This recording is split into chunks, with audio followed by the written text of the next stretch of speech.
Chapter 30. Tom tells the story of their escape.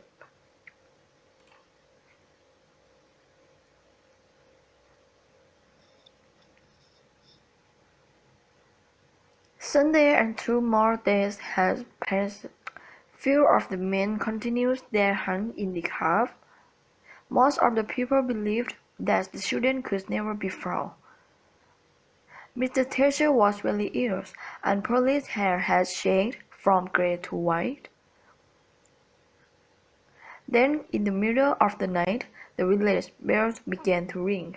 In a moment the streets were filled with people shouting, "They are found! They are found! They are found!" All moved toward the river and met the children as they were carried home. Aunt Polly's happiness was complete. Mrs. Thatcher's happiness would be complete when the news reached her husband. He was yet in the cave, continued the hunt. Tom lay on a bed telling the story of his wonderful adventures. They had gone in one direction as far as the ledge of the string. Then he had tried another opening. Then he had tried a third.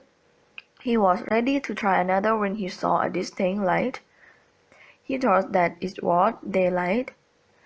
He dropped the string and leaned toward it, and put his head out, through a small hole.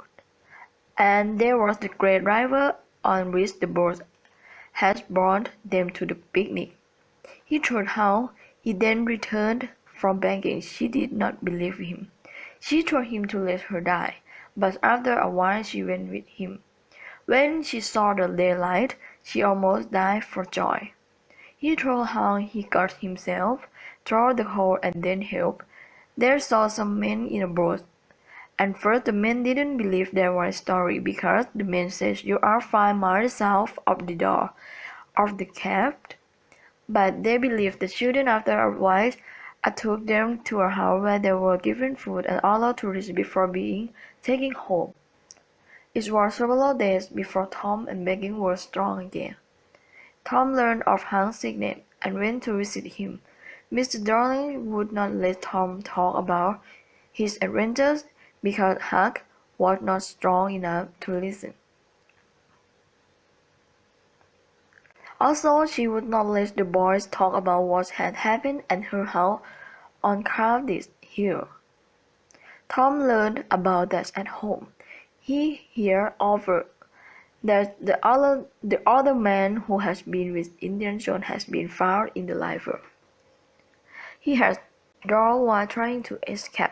About 2 weeks later, Tom visited begging at home. Judge Thatcher and some friends were there. They asked Tom if he wishes to go into the cave again. Tom said yes. Others might wish to go, although the judge said, but a house does not go covered with iron, and it is cold. It can't be opened. No person will get lost in that cave again. "Oh, Judge," Tom said, "Indiana Jones is in the cave."